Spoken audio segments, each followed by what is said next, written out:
What's going on, guys? My name is Elias. Welcome back to the channel. In today's video, we're going to be going over everything that's wrong with my C6 Z06. Now, I don't know about you guys, but I've always been told, and I grew up kind of knowing that Chevys are just terrible in build quality. And for the most part, actually, my experience with Chevy has been pretty negative. So I was curious to see what this car was going to be like. It's got 60,000 miles and it's a 2009 Corvette. So it's what, 15 years old at this point. So we're going to talk about everything that's wrong, or everything that even can go wrong with the C6 Z06. If you guys know of anything that I missed, or if you guys have any ideas of what else can go wrong with these, I want to know down in the comments. So it helps us, it helps me, it helps other people in the future figure that out. So let me know. And yeah, let's have some fun. Let's go for a ride, and we're actually going to go on our way to fix one of the issues.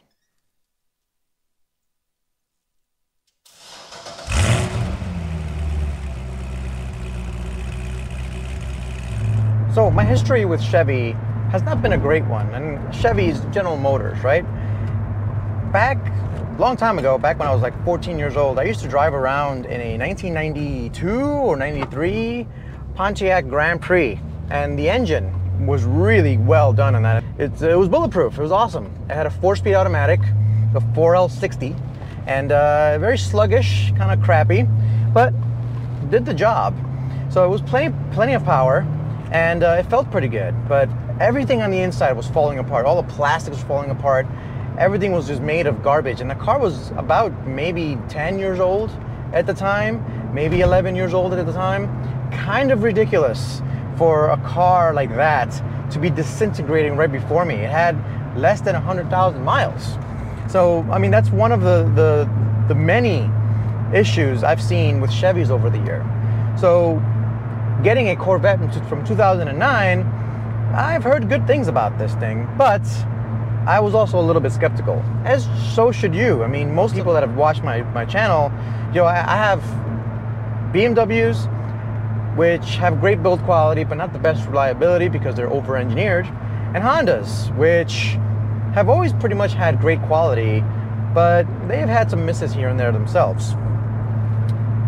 So I come to this car, and I'm like, well, let's give it a shot, see how it goes.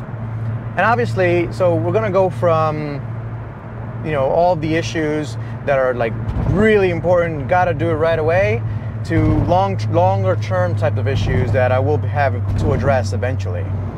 So as you guys can see, I'm merging on the highway because we're on our way to fix my most important issue I need to fix. Now, we've talked about it in a previous video, but I got this car, like I said, for $35,000. That's on the lower end of C6 Z06s. And usually for that, you're gonna get a black one or a yellow one, you know, a less desirable color, usually. You're also gonna get one that's gonna have some issues, cosmetic, etc.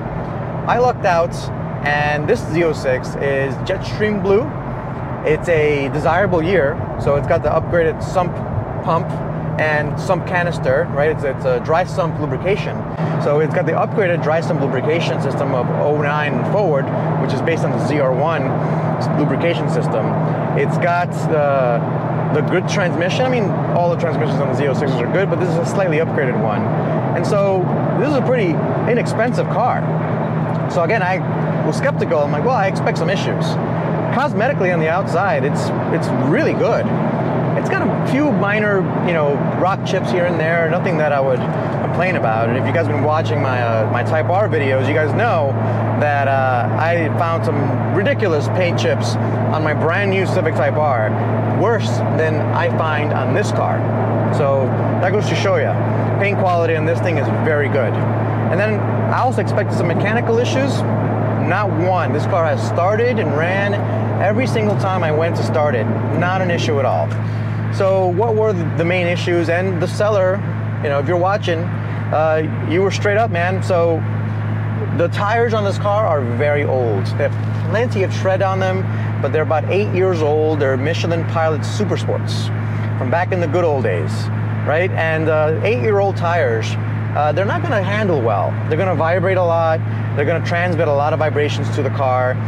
The car's not going to handle very well, and you're not going to feel good about it. Luckily, I have some experience with crappy old tires, because I grew up fairly poor. And so as I was going through college and after my college years, I drove my old Prelude on usually pretty crappy tires that I bought secondhand.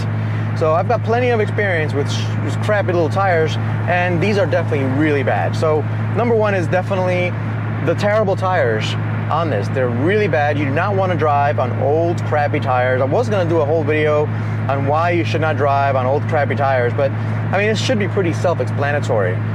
Old tires are not going to be good for a long drive. They're going to be punctured. They're gonna actually disintegrate. So on my Prelude, after a while, every single tire, they had decent tread left on them, but every single tire started to just eat itself up. It just basically lost compression on it, so you couldn't put air in it. And it happened in the worst possible times. One time it was on the New York State Thruway, right after the Tappan Zee Bridge, if you know you're from the area, that I was going up that little hill on the Thruway, and one of my tires just let go. No punctures, nothing, just old. And so we're on our way to Discount Tire to get that remedied. And I'll show you guys a little bit of that process. But I'm getting my favorite tire, a Firestone Firehawk ND 500 tire. I love that tire. It's on my BMW 335D, it's on my S2000, it's on my, oh, it's gonna be on my Corvette here soon. So it's an excellent tire, I love it. And so the tires are number one. Be sure to check the dates on your tires. It's fairly simple. Look it up on the internet if you haven't looked it up. It's easy to look up when your tires were made, and if they're more than 5 or 6 years old, I would start budgeting for a replacement tire. So that's number one. Number two, you know, as I'm on the highway right now, there's a little bit of vibration I've talked about before. If you guys see the cell phone, it vibrates a little bit. That's from the tires, I believe. But I think there's also the suspension, the shocks. They're a little worn out, they're a little old. They're, what, 15 years old at this point? It's time for some other shocks. So I'm going to get new shocks for the Corvettes. I think just getting new shocks is going to transform the way this thing feels, the way this thing drives, and it's gonna make me appreciate the handling of this car just a little bit better. I'm not sure it'll actually fix, you know, the disconnected feel that the front and back of this car have. I think that's just a chassis thing and a geometry possible thing. But it will improve the handling, the ride quality, a lot of things that you may not even attribute to shocks. Getting good shocks will really improve your ride quality, your handling, etc.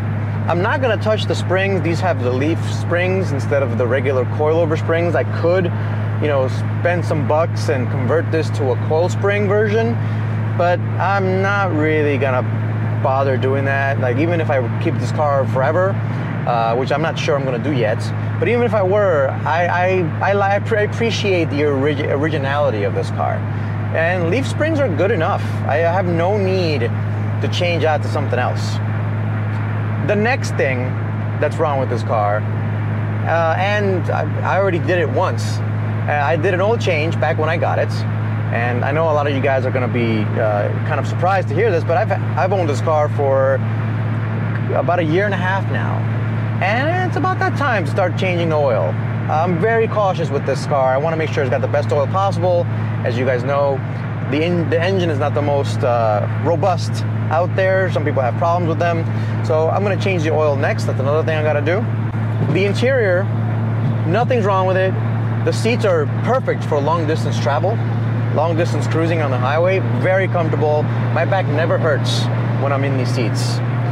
But if I were to track this long term, at least the driver's seat has to be changed for something better. And so I'm looking into that.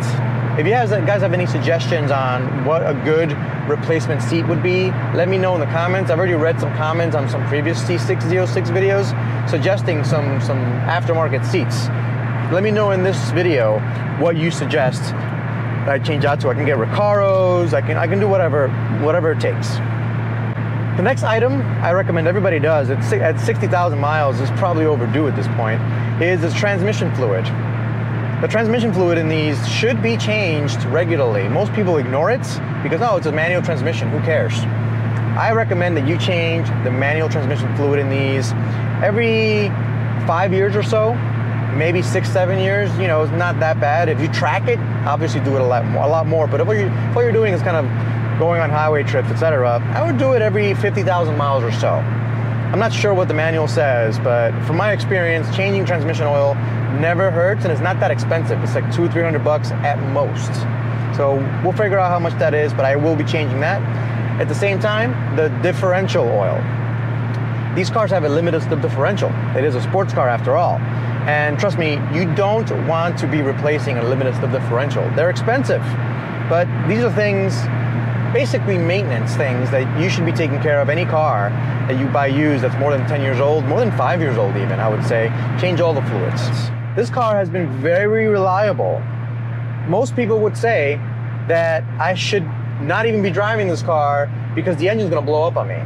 I don't think it's that bad. I don't think, you know, if I'm just driving normally, I don't miss shifts, I don't put it into second when I'm trying to get it to sixth or something, over rev the engine, as long as I keep the engine lubricated, as long as I don't drive off, you know, when the engine's cold, which is why, by the way, I always keep the oil temperature on my data screen at all times. I need to know what the temperature of my oil is doing, because I got pressure, I got coolant temperature, I got battery, and I got fuel.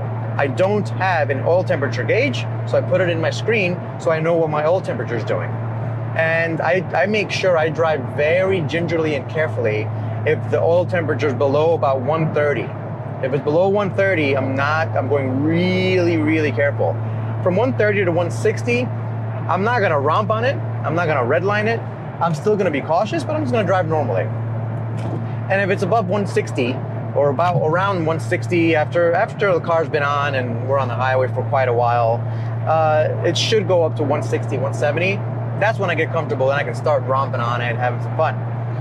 And because of that, I'm comfortable driving this around, and I'm pretty comfortable that the valve drop issue that these cars have won't happen.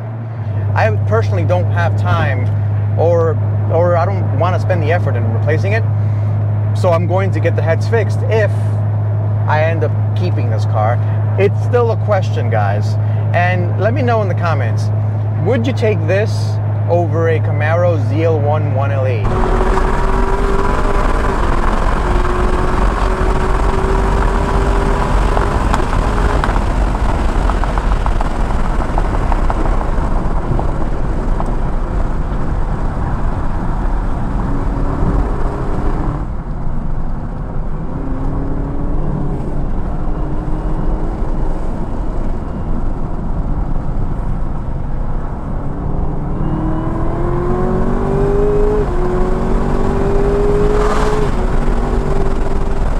Tough decision to make.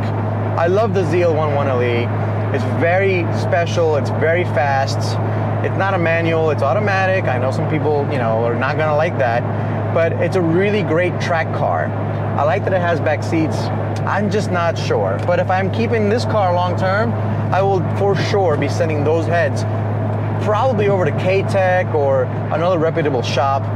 I've gotten a lot of recommendations on the comments, so I appreciate every commenter that's commented on these videos. It helps me out, it helps the community out. But that's about it, guys.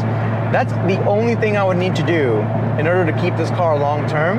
And for a $35,000 C6 Z06 with 65,000 miles, I don't know about you guys, but I'm impressed. Corvette quality from 2006 forward really improved significantly. And I would even say, and I have to make a separate video on this, that the corporate structure of General Motors after the bankruptcy allowed them to really concentrate on engineering. They invested in quality, and they've really improved most of their product line. So I'm impressed with GM, I'm impressed with the improvements they've made over the years. I think the bankruptcy really helped them out. And so, yeah, I'm pretty good, guys. Let me know what you guys think in the comments. I appreciate every single comment. I read every single one. I may not be able to get to each one, but I do appreciate you guys. Thank you for watching. I'll catch you guys next time. Peace.